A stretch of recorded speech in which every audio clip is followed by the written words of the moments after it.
हम बहुत संतुष्ट हुए माँ। आपने हमें बहुत स्वादिष्ट भोजन खिलाया है। आपका परिचय नहीं दिया हमें आपने। हमारे पिताश्री की मृत्यु के बाद हम दोनों को बहुत संपत्ति मिली है माताश्री। हम दोनों में एक साथ महापंडित बनने की भावना जागृत हो गई।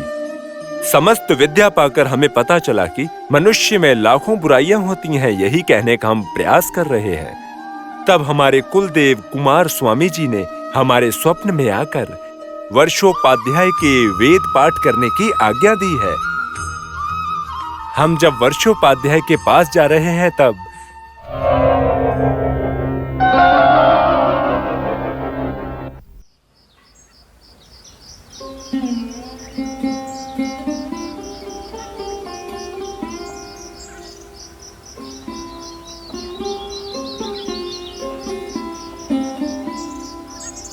प्रणाम गुरुदेव। आयुष्मान भव। उठो बेटा। कौन हो तुम दोनों? मेरा नाम व्याधि है, ये मेरा भ्राता इंद्रदत्त है। प्रणाम। हम दोनों आपके पास वेद पाठ करने आए हैं गुरुदेव। मुझसे वेद का अध्ययन करना बहुत ही कष्टदायक है। किसी भी यज्ञ को, किसी भी मंत्र को, किसी भी अध्ययन को मैं केवल आपको एक बार ही बताऊंगा। आपको उसे याद करके मुझे वापस बताना पड़ेगा। अगर आपके पास वो शक्ति है तो आप मुझसे चतुर्वेद का अध्ययन अवश्य ही कर सकते हो। यही वर्षोपाध्याय ने अध्ययन कराने का नियम रखा है। यदि मैं स्वयं की बात बताऊं तो मैं कोई भी मंत्र, कोई भी पाठ यदि कम से कम 2 बार सुनूं तो उसे सुनकर वापस बोल सकता हूं। यही मेरी समस्या है। और मेरे बारे में बताऊं तो कम से कम 3 बार सुनने पर ही मैं वापस पूरी बात बोल पाऊंगा। मैं द्विसंताग्रही हूँ। मेरा भ्राता त्रिसंताग्रही है। वर्षोपाध्याय ने कहा है कि वो एक संताग्रही को ही अपना शिष्य बनाएंगे।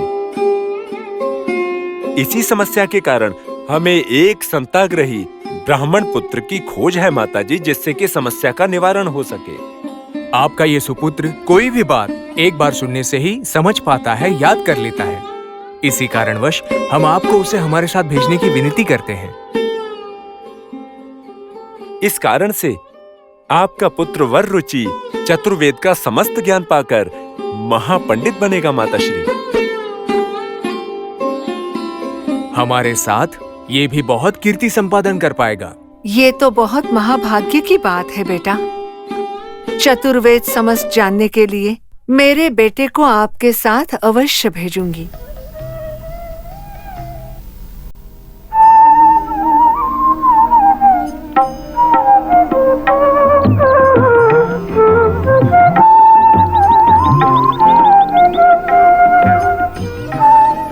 बड़े भ्राताश्री को मेरा प्रणाम।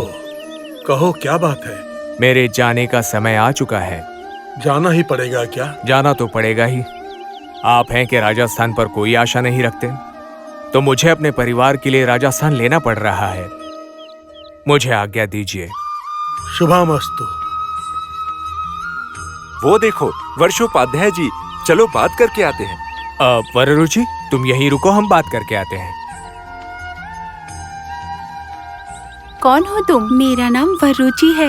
मैं यहाँ वेद का पाठ पढ़ने आया हूँ। ओहो, मेरे बड़े पिताश्री के पास तुम पाठ पढ़ने आए हो? हाँ, तुम्हारे बड़ी पिताश्री का है क्या?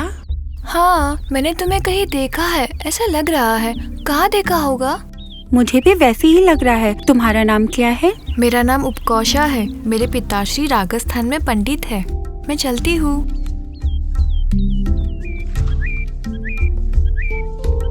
प्रणाम गुरुदेव। आप दोनों आपके पास चतुर्वेद का ज्ञान प्राप्त करने आए हैं गुरुदेव। पहले कभी? कुछ दिनों पहले ही हम यहाँ आए थे गुरुदेव। तो मेरे नियमों के बारे में आपको? हमें नियमों का ज्ञान है गुरुदेव। ये बालक वररुचि है, ये श्रुतिधर है। जब आप पाठ पढ़ेंगे तो तुरंत समझ जाने जितना एक संताग्रही है ये वररुचि। ऐसी बात है? इस बालक के द्वारा हम आपसे चतुर्वेद का ज्ञान प्राप्त करना चाहते हैं गुरुदेव। हम किशोरों को अपने शिष्य की तरह स्वीकार कीजिए गुरुदेव। उचित है। शुभ मुहूर्त में वेद अध्ययन प्रारंभ करवाऊंगा। ओम ॐ चित्तं च स्वाहा चित्तायेदं नमः चित्तिश्च स्वाहा चित्यायेदं नमः आकूतं च स्वाहा आकूतायेदं नमः आकूतिश्च स्वाहा आकूत्यायेदं नमः विज्ञातं च स्वाहा विज्ञातायेदं नमः विज्ञानं च स्वाहा विज्ञानायेदं नमः ॐ तत्सद् ॐ सत्यम् ॐ तत्सद् ॐ सत्यम् ॐ तत्सवितुर्वरेण्यम् ॐ तत्सवितुर्वरेण्यम् ओम तत्सवितुर्वरेण्यं देवस्य धीमहि भर्गो देवस्य धीमहि धियो यो नः प्रचोदयात् धियो यो नः प्रचोदयात् ॐ भूस्वाहा अग्नयैदं न मम ओम शास्त्रतीर्थ पुरुषः ॐ सहस्रतीर्षा पुरुषः ॐ सहस्रतीर्षा पुरुषः ओम सहस्रतीर्षा पुरुषः सहस्राक्षा सहस्त्रपाठ सहस्राक्षात् सहस्रपाठ ओम सहस्राक्षः सहस्रपाठ सभूमिन् विश्वतो वृत्वा सभूमिन् विश्वतो वृत्वा सभूमिन् विश्वतो वृत्वा।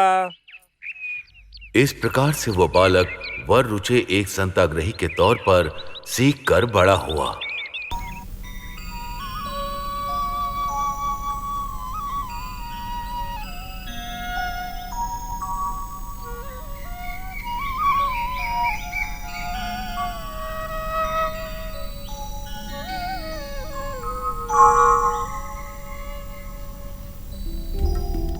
वररुचि, क्या हुआ पाणी जो यहाँ आए हो?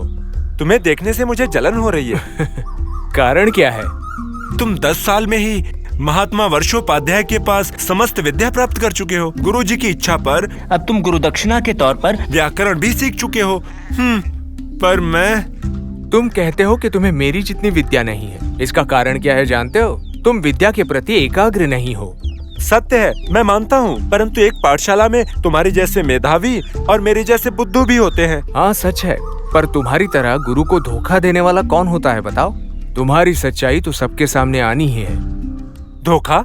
मैंने आखिर क्या किया? और क्या करना बाकी है? सबके पीछे बैठकर पाठ पढ़ने का केवल नाटक करते हुए होठ हिलाते रहते हो बस तुम। ये विद्या तो सिर्फ तुम ही जानते हो। सच कहा ना पाणी? सत्य है, पर क्या करूं? मैं एक बुद्धू हूं ना। अगर गुरुजी को पता चला कि उनके पाठों में से मुझे कुछ नहीं आता, तो वो आश्रम में रुकने कहाँ देंगे? निकाल देंगे ना मुझे। परंतु इस वजह से गुरुजी को धोखा देना गलत बात है। पर मैं क्या करूं? मेरे पास और कोई मार्ग भी नहीं है ना। वररुचि, अब तुम ही कुछ ना कुछ अध्ययन कराओ मुझे। जो काम गुरुजी से ही न हो पाया वो मुझसे क्या होगा? फिर भी मैं सोचूंगा। हमारे आश्रम में गुरुजी के बंधु श्री उपवर्त जी और उनकी कन्या उपकोषा आई हुई है। उन्हीं के दर्शन के लिए मैं अभी जा रहा हूँ। वापस आने के बाद इस विषय में सोचेंगे।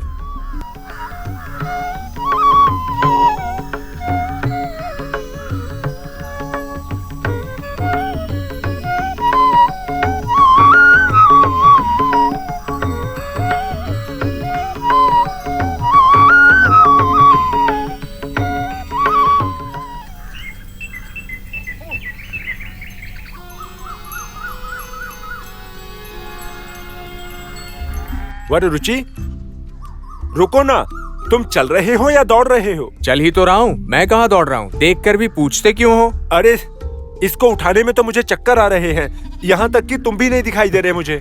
तुम्हारे सामने खड़ा हुआ मैं नहीं दिख रहा हूँ तो और क्या दिख रहा है तुम्हें? ऐसी मूर्खों जैसी बातें बंद करो और जल्दी चलो। चलो चलते हैं। वररुचि, 12 साल पांडव ऐसे अरण्य में कैसे रहे होंगे? सोचने पर बुरा लगता है ना। आहा, अरण्य में सिर्फ पांडव ही नहीं, राम जी, लक्ष्मण जी और सीता जी भी रही हैं। हाँ, वो कथा तो मैं जानता हूँ। महाभारत में रामचंद्र जी। हे भगवान, महाभारत में पांडव और रामायण में सीता जी और राम जी हैं। हाँ, मैं वही बोलने वाला था। वो लोग अरण्य में आखिर आए क्यों? वहाँ रहे क्यों? ये कहानियाँ जब मैं सोचता हूँ तो बहुत खुश हो जाता हूँ। इसका मतलब है कि आश्रम में विद्याभ्यास करने के पश्चात तुम्हें रामायण और महाभारत के बारे में कुछ भी पता नहीं है। हाँ, कुछ पता है, कुछ पता भी नहीं, बस मैं तो सोचता ही रह गया। हाँ, तुम यही सोचते रहो और कोई असुर आकर तुम्हें पकड़ कर ले जाएगा। क्यों? और क्यों? खाने के लिए। हे भगवान, मुझे ही क्यों? वो इसलिए क्योंकि तुम्हारे जैसे बुद्धू जानवर के समान होते हैं। हाँ, असुर सिर्फ जानवर को खाते हैं क्या? हाँ, तुम्हारे जैसे मनुष्यों को भी खाते हैं। परंतु मुझे अभी मरना नहीं है वरुचि। हाँ, तो फिर जल्दी चलो, चलो यहाँ से। चलो चलो।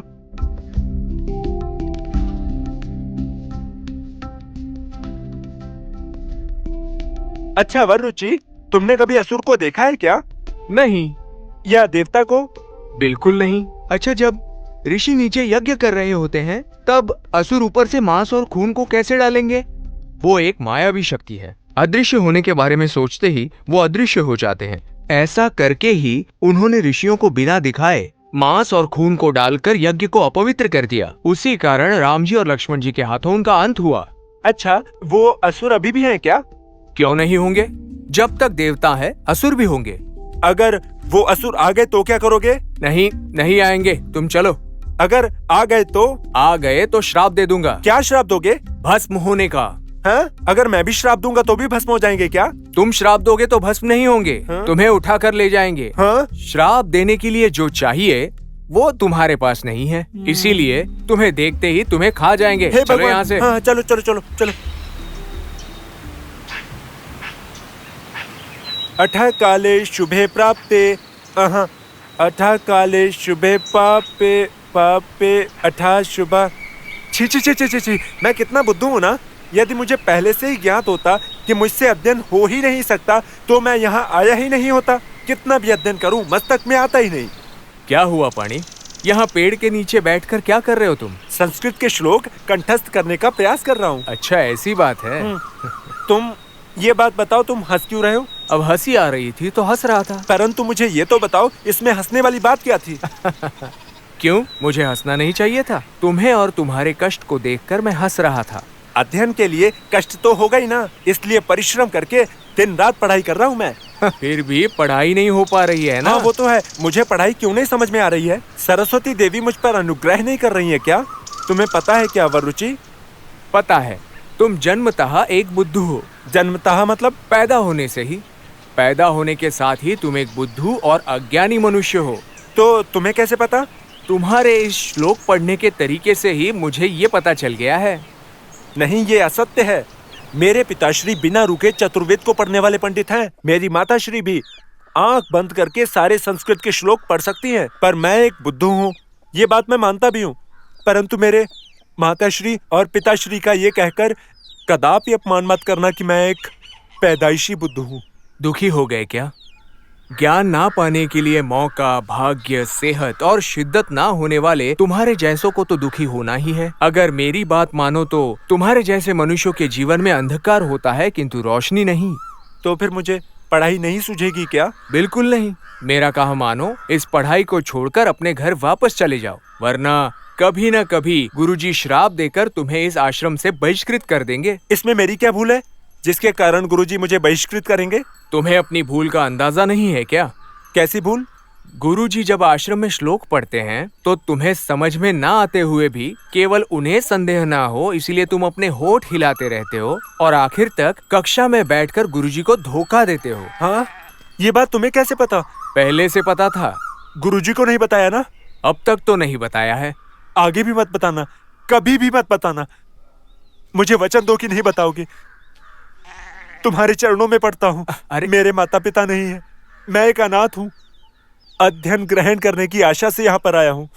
मुझे आश्रम में रहने दो, मुझे पढ़ने दो वरुचि। ठीक है, अब तक तो ये किसी को नहीं बताया है, आगे भी अपने मुंह से किसी को नहीं बताऊंगा, आखिरी गुरुजी को भी नहीं। यही मेरा वादा है। चलो अब चलते हैं।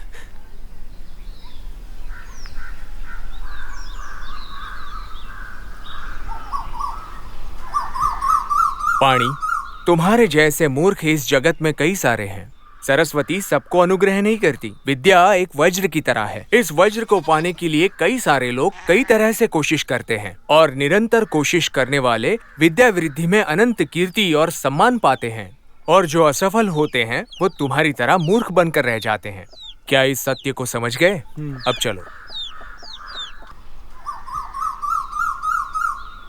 सामानं स्मरणं कृणिगे सामानं स्मरणं कृणिगे ब्राह्मणस्पदे ब्राह्मणस्पदे तक्षिवन्तं यासेजः। तक्षिवन्तं यासेजः। मेरा शिष्य बनने के लिए क्या नियम होता है ये आपको पता ही है। मैं कोई भी श्लोक एक बार ही पढ़ूंगा, बार बार नहीं। एक संताग्रही मेरे शिष्य मेरे कहे हुए श्लोक को एक बार ही सुनेंगे और एक बार में ही मुझे सुनाएंगे, और जो भी शिष्य ऐसा नहीं करेगा वो इस आश्रम में नहीं रहेगा। इस नियम का प्रतिदिन पालन होगा। जो एक संताग्रह नहीं होगा, नियम पालन नहीं करेगा, उस बुद्धिहीन को मेरा शिष्य बनने की इच्छा से इस आश्रम में आकर मेरे नियम की परीक्षाओं को उत्तीर्ण करना होगा, नहीं तो आश्रम छोड़कर जाना होगा।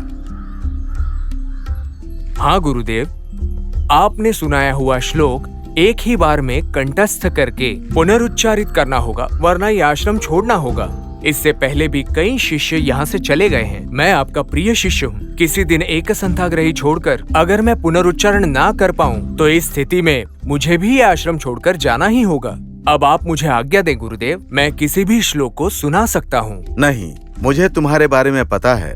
तुम महाज्ञानी हो, अमोघ एक संतग्रही हो।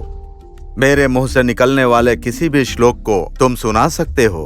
उसका अर्थ कहने से पहले ही तुम समझ सकते हो। तुम मेरे अति प्रिय शिष्य हो। मैं तुम्हारी परीक्षा नहीं लूंगा। तो फिर आज किसकी परीक्षा ले रहे हैं गुरुदेव? मेरे शिष्यों में सबसे छोटा मुझे कभी भी किसी भी श्लोक को वापस बोलने के लिए पूछना, उसका अर्थ पूछना और उस पद का भाव बिना पूछे रहना, ऐसे मौन रहने वाला पानी मैं आज उससे पूछूंगा। कौन? हमारा पानी? कथा सागर है ये जीवन मूल्यवान।